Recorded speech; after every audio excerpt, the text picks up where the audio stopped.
Baladomélie, courte méditation exégétique.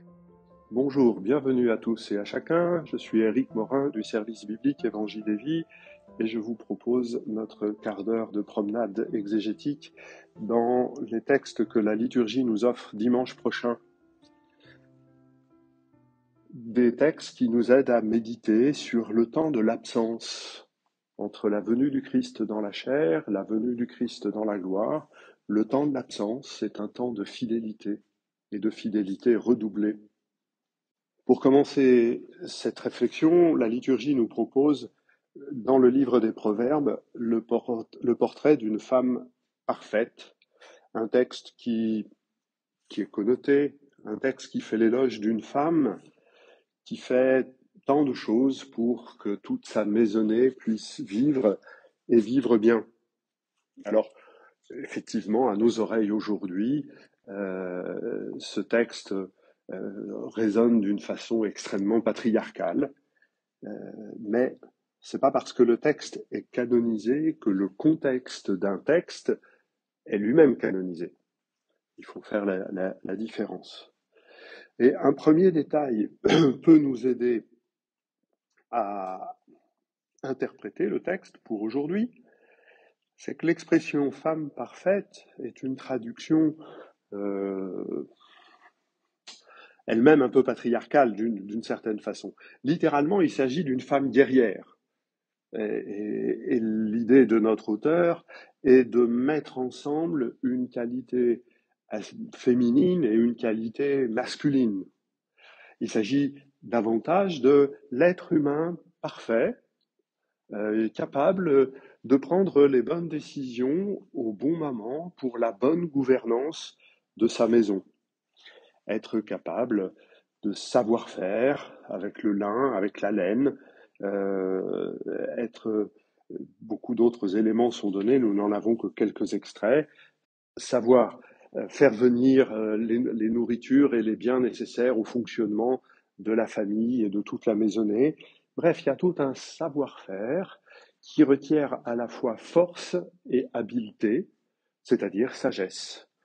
La sagesse dans la Bible n'est pas un élément de philosophie, mais bien un élément de savoir-faire, savoir prendre les bonnes décisions au bon moment. Et c'est de cela que s'intéresse le livre des Proverbes. Comment savoir prendre les bonnes décisions au bon moment pour vivre d'une belle et bonne manière. Et l'ensemble des Proverbes essaye de nous faire réfléchir sur cela, mais ils sont encadrés par un triptyque, une réflexion sur cette femme guerrière à la fin, mais au début, une réflexion sur Dame folie d'un côté et Dame sagesse de l'autre. Et ce livre se présentant comme un livre d'éducation, comme un livre qui veut aider un jeune homme à prendre les bonnes décisions pour engager sa vie, on le met au début du livre devant un choix. Vas-tu choisir Dame folie ou vas-tu choisir Dame sagesse? Et au chapitre 8, un texte que nous avons eu l'occasion de lire dans la liturgie de temps à autre, le portrait de Dame sagesse, et c'est la sagesse qui vient de Dieu, qui est engendrée par Dieu. Ainsi donc, cette femme guerrière, à la fin, apparaît comme l'idéal concret, réalisé, de celui qui a choisi de vivre au quotidien en prenant des décisions simples, concrètes. Cette femme est une image d'humanité, tout simplement. Et quoi que les contextes sociaux disent, on sait aujourd'hui que les femmes portent une charge mentale plus importante et que de fait, ce texte-là peut aussi nous faire réagir en disant mais n'est-ce pas à toute l'humanité de réaliser cet idéal de savoir prendre les décisions pour le bien de tous. Dans la deuxième lecture, la fin de la lettre aux Thessaloniciens que nous avons lue ces dernières semaines nous donne un horizon pour savoir décider, pour savoir poser les gestes qui conviennent d'être posés. C'est l'urgence du royaume, l'urgence du retour du Seigneur, qui va permettre de prendre les bonnes décisions. Et nous avons un texte qui sonne comme tous ces petits passages qui nous alertent dans le Nouveau Testament sur ce sens de l'urgence. Il y a dans un premier temps l'affirmation par des gens qui n'attendent pas l'affirmation d'une paix, d'une tranquillité, et l'invitation à n'y pas croire. Ensuite, on annonce un effet de surprise, et on invite le croyant à entrer dans la patience. Les bonnes décisions qu'il nous faut savoir faire sont celles qui consistent à reconnaître les faux prophètes, ceux qui annoncent une paix trop facile. Les bonnes décisions sont celles qui nous permettent de nous laisser surprendre par le surplus de l'amour de Dieu. Les bonnes décisions sont celles qui nous aident à entrer dans la patience du croyant. Ce texte de Paul, dans cette plus ancienne lettre complète qu'il nous a laissée, a bien des accents et même des formules qui sont extrêmement proches de Jésus. On oppose souvent la prédication de Paul à celle de Jésus. Or, nous avons ici un exemple très concret où l'on s'aperçoit que Jésus, prédicateur du royaume, prédicateur de l'urgence du royaume, est attendu, et que l'attente du retour de Jésus, c'est l'attente du royaume, et que l'attente du retour de Jésus nous met dans l'urgence du royaume. Ainsi, la prédication de Jésus et la prédication des apôtres ne sont pas deux choses différentes, mais sont une seule et même chose, simplement un élément a changé, et pas le moindre, le Seigneur Jésus est ressuscité, il est, comme le dit Paul dans une autre lettre, les prémices du royaume. Ainsi, son corps ressuscité est le point de départ par lequel, en ce monde, le royaume est possible. L'acte de foi qui nous fait adhérer à ce corps nous met dans cette position d'immédiateté du royaume à laquelle Jésus consacrait toute son énergie, tout son temps, toute sa persuasion. La communauté chrétienne de l'époque vit de manière extrêmement étonnante pour nous dans cette conscience de l'imminence du retour de Jésus.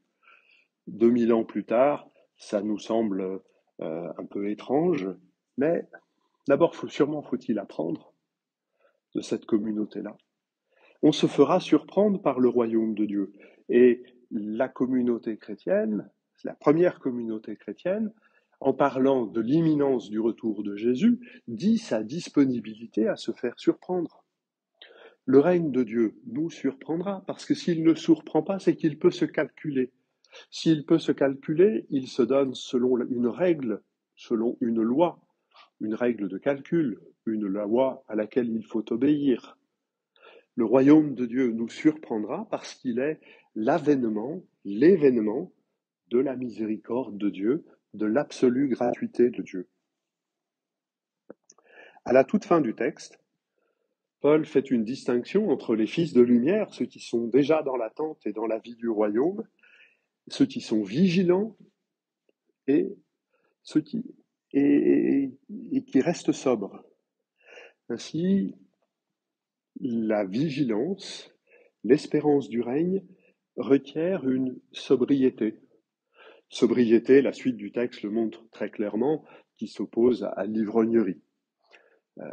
Au 1er siècle, l'alcool, le vin, pas très bon d'ailleurs, coulait parfois à flot et s'enivrer pouvait être une activité en soi.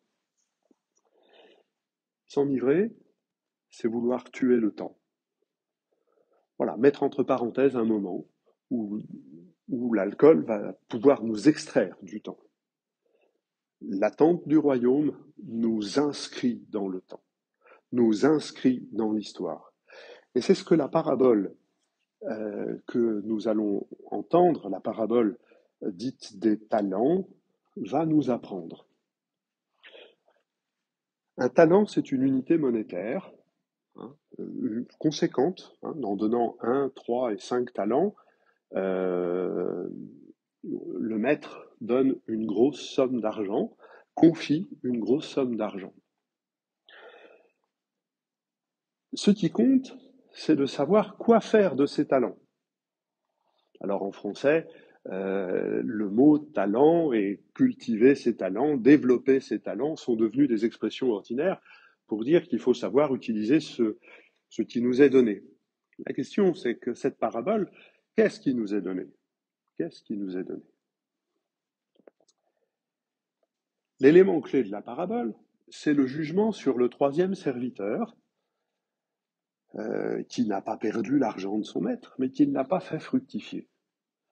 Or, il est exactement jugé sur ce qu'il a dit. Il avait dit que le maître est dur, qu'il moissonne là où il n'a pas semé, qu'il ramasse là où il n'a pas répandu le grain. Eh bien, dit le maître, il fallait donc mettre l'argent à la banque, et non pas en terre, où l'on met les semailles.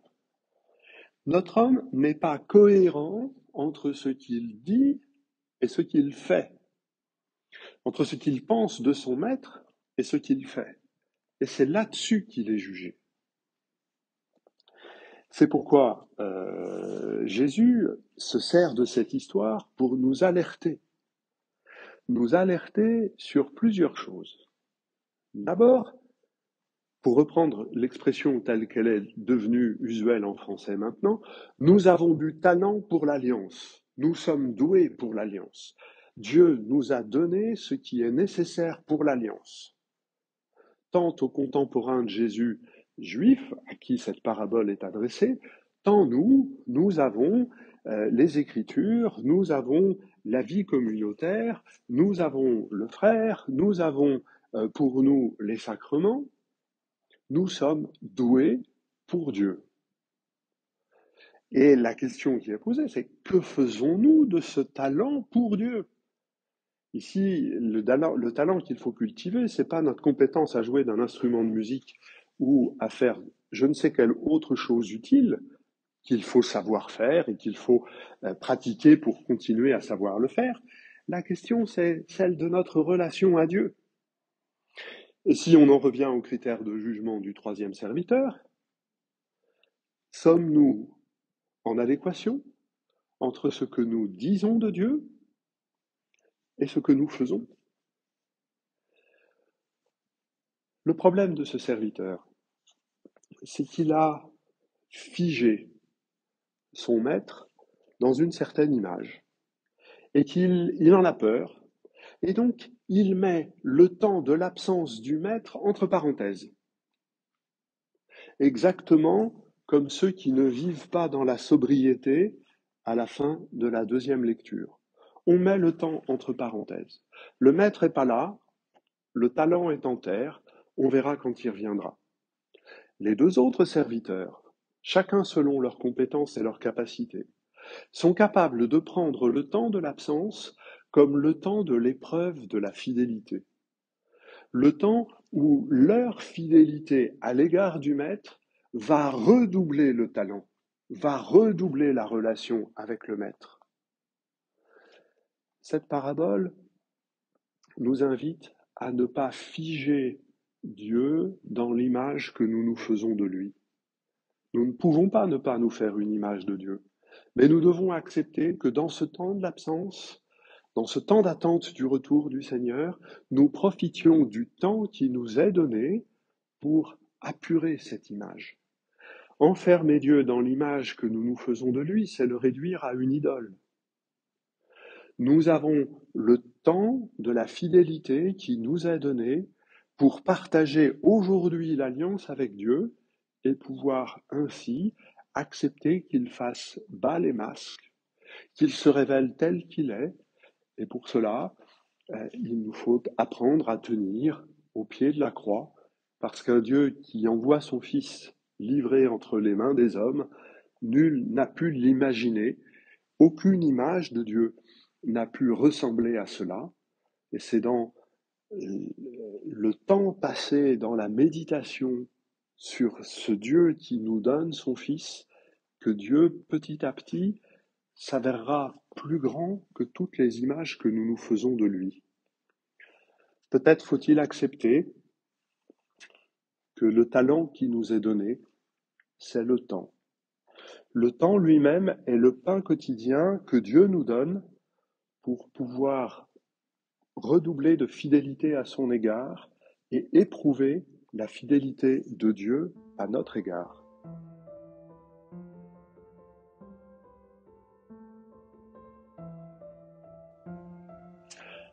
Voilà quelques réflexions. Je vous remercie de votre fidélité. Je vous souhaite une bonne semaine, un bon dimanche et à bientôt.